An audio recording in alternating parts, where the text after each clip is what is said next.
নমস্কাৰ বন্ধুসকল, কি খবৰ? ভালনে আপোনালোকৰ? আজি আমি কথা পাতিম ভাৰতৰ অদ্ভুত ঠাই এখনৰ বিষয়ে।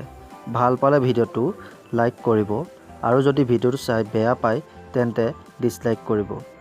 মোৰ যদি চেনেলটো নতুনকৈ আহিছে তেন্তে চেনেলটো ছাবস্ক্ৰাইব কৰি দিব। এতিয়া ভিডিঅ'টোলৈ আগবাঢ়ো আহক।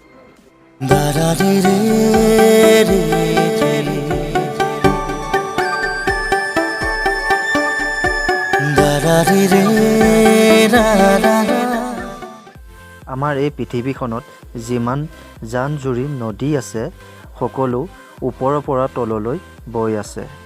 কিন্তু আমাৰ এই পৃথিৱীখনত এনে এখন ঠাই আছে যাৰ পানী হওক বা কোনো বস্তুৱেই হওক তলৰ পৰা ওপৰলৈ গতি কৰে। সেই ঠাইখনৰ সন্ধান পোৱা বেছিদিন হোৱা নাই। তেন্তে তাৰ বিষয়ে অলপ জানোচোন।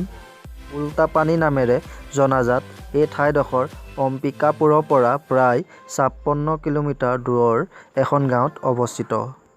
ইয়াত এটি শিলৰ মাজৰ পৰা পানী ওলাই প্ৰায় ২ কিলোমিটাৰ নামনিৰ পৰা ওখ পৰ্বতৰ দিশে পানী ববলৈ লয়। ইয়াত অকল পানীয়ে নহয়, যিকোনো সকলো বস্তু তলৰ পৰা ওপৰলৈ গতি কৰিবলৈ ধৰে। চাৰিওফালে পাহাৰে আৱৰা এই সুন্দৰ ঠাইখনক ভাৰতৰ চিমলা বুলিও কোৱা হয়। ই প্ৰথমে কোনো অনুসন্ধানকাৰী দলে ওলোৱা নাছিল। ইয়াৰ খেতিয়কেহে ইয়াৰ সন্ধান উলিয়াইছিল। আৰু যদি এই ঠাইডোখৰৰ বিষয়ে অধিক জানিবলৈ আপোনাৰ মন যায় তেন্তে গুগলত চাৰ্চ কৰি জানিব পাৰিব। আজিলৈ ভিডিঅ'টো ইমানেই। আকৌ নেক্সট ভিডিঅ'ত লগ পাম। আজিলৈ বাই।